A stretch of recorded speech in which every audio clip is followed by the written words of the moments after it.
Bismillahirrahmanirrahim. Assalamualaikum warahmatullahi wabarakatuh.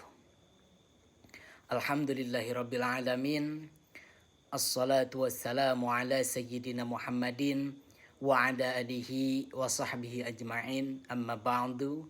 Qala rabbi israh li sadri wa yassir li amri wahlul 'uqdatam min lisani yafqahu qawli. Ya fattahu ya alim, ya fattahu ya alim. Shadaqallahul azim. Perkenalkan, nama saya Krisno Aprianto dari Universitas Islam Darussalam Ciamis, Fakultas Usuluddin, Program Studi Ilmu Al-Quran dan Tafsir.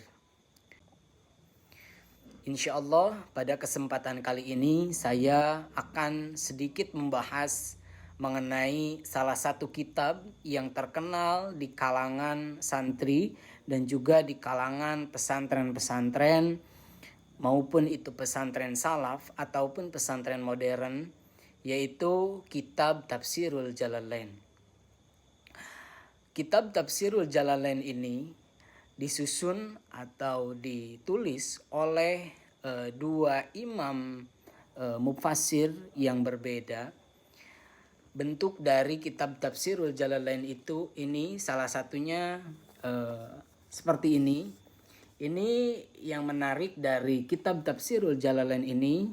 Di sini tertera 2 jilid, tetapi percetakannya itu disatubukukan. Yang mana kitab Tafsirul Jalalain ini dikarang oleh dua imam mufassir yang berbeda. Yang pertama itu Imam Jalaluddin Al-Mahalli, dan yang kedua Imam Jalaluddin As-Suyuti dalam kitabnya yang sangat fenomenal dengan nama Tafsirul Jalalain. Kita langsung masuk aja ke biografi pengarang Tafsirul Jalalain. Yang pertama, Al-Imam Jalaluddin Al-Mahalli. Nama lengkap Imam Al-Jalaluddin Al-Mahalli yaitu Muhammad bin Ahmad bin Muhammad bin Ibrahim bin Ahmad Al-Imam Al-Alamah Ahmad Jalaluddin Al-Mahalli. Beliau dilahirkan pada tahun 791 Hijriah atau 1389 Masehi di Kairo, Mesir. Imam Jalaluddin Al-Mahalli lebih dikenal dengan sebutan Al-Mahalli yang dinisbatkan kepada kampung kelahiran, denah lokasinya berada di sebelah barat kota Kairo. Tidak hanya itu, Al-Imam Jalaluddin Al-Mahalli memiliki berbagai macam guru, memiliki beberapa guru dan syekh yang berkaitan dengan namanya Al-Badar Muhammad bin Al-Ashari.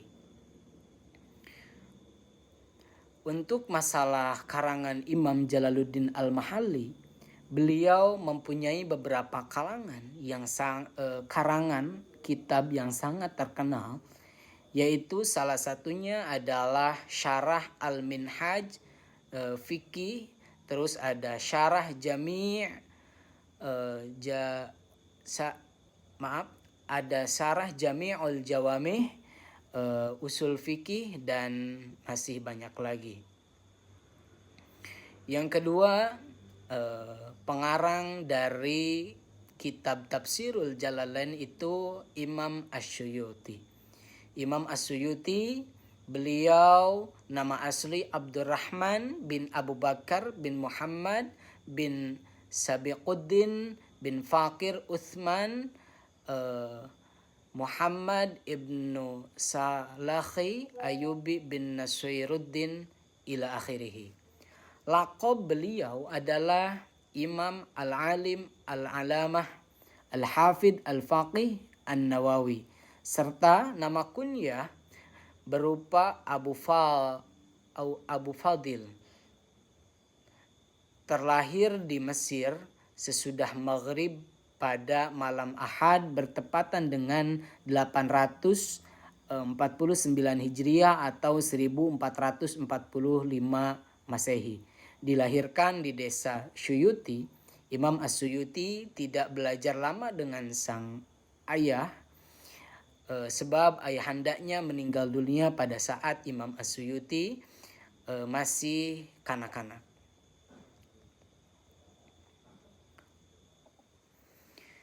Di dalam kitab Tafsirul Jalalain ini,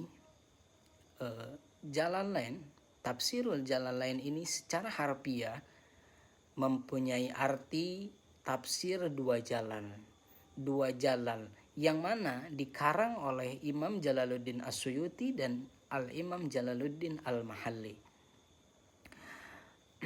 Imam Jalaluddin Al-Mahalli ini menyusun kitabnya pada tahun 1459 dan kemudian dilanjutkan oleh muridnya yaitu Imam Jalaluddin As-Suyuti pada tahun 1505. Kitab tafsir ini umumnya dianggap sebagai kitab tafsir klasik Sunni yang banyak menjadi atau dijadikan sebuah rujukan sebab dianggap mudah dipahami dan terdiri dari hanya satu jilid saja. Imam Jalaluddin Al-Mahalli mengawali penulisan tafsirnya sejak dari awal surah Al-Kahfi sampai dengan akhir surat An-Nas. Setelah itu ia menafsirkan surah Al-Fatihah sampai dengan selesai. Lalu Imam Jalaluddin As-Suyuti kemudian melanjutkan dan memulai dari surat Al-Baqarah sampai dengan surat Al-Isra. Kemudian ia meletakkan tafsiran surat Al-Fatihah pada bagian akhir urutan tafsir dari Al-Mahalli yang sebelumnya. Selanjutnya karakteristik Tafsirul Jalalain. Metode penafsiran yang digunakan di dalam Tafsirul Jalalain ini ada 4 varian. Yang pertama berupa tahlili, yang kedua ijmali, yang ketiga muqarran, dan yang keempat maudu'i. Metode tahlili ialah metode yang berfokus pada penjelasan kandungan ayat-ayat Al-Quran dari seluruh aspek keseluruhannya. Selanjutnya, madhab Tafsirul Jalalain. Imam Jalaluddin As-Suyuti dan juga Imam Jalaluddin Al-Mahalli, keduanya memiliki madhab yang sejalur, memiliki madhab yang sama. Di dalam bidang fikih, Imam Jalaluddin Al-Mahalli dan Imam Jalaluddin As-Suyuti menggunakan madhab Syafi'iyah. Sedangkan di dalam bidang teologi, keduanya beraliran Asy'ariyah. Selanjutnya, metode dan corak penafsiran.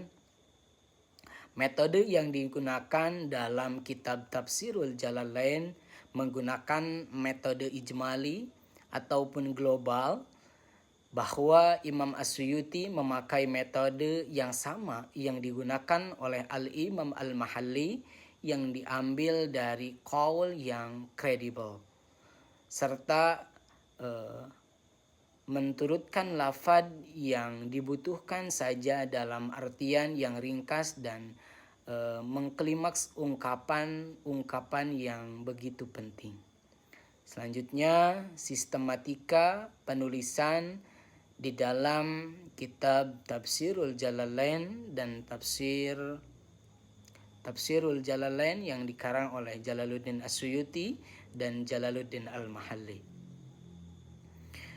Dalam pengarangan kitab ini, yang pertama kali mengkarang itu adalah Al-Imam Jalaluddin Al-Mahalli yang tadi telah disebutkan dari surat Al-Kahfi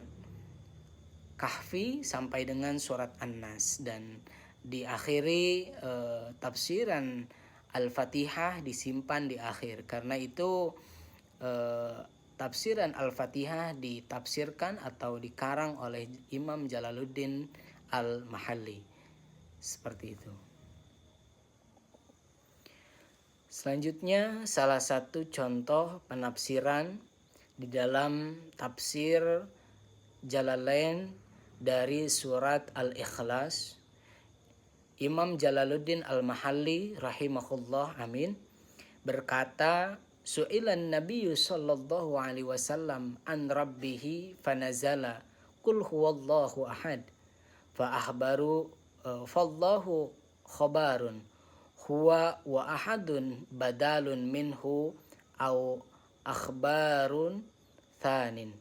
Nabi sallallahu alaihi wasallam pernah ditanya tentang Rabbnya. Lantas turunlah firman Allah. Katakanlah dialah yang Maha Esa.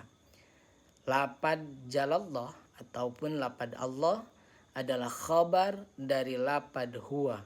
Sedangkan lapad ahadun adalah badal dari lapad Jalallah, lapad Allah, atau khabar kedua dari lapad huwa. Fallahus somad, Allahus somad. Allahus somad. Mubtada'un wa khabarun ayun al-maqsudu fi hawaiji 'ala dawami. Allah adalah Tuhan yang bergantung kepadanya segala sesuatu. Lapad ayat ini terdiri dari mubtada dan khabar. Lapad Jalallah ataupun lapad Allah adalah mubtada dan lapad as-samad adalah khabar. Kalimat tersebut berarti Allah adalah Tuhan yang bergantung kepadanya segala sesuatu untuk selama-lamanya. Jadi di dalam tafsiran surat Al-Ikhlas ini, di dalam tafsir Jalalain, bahwasanya yang pertama surat Al-Ikhlas khusus membicarakan tentang Allah. Itulah alasannya kenapa surat Al-Ikhlas disebut sepertiga Quran atau thuluthul Quran.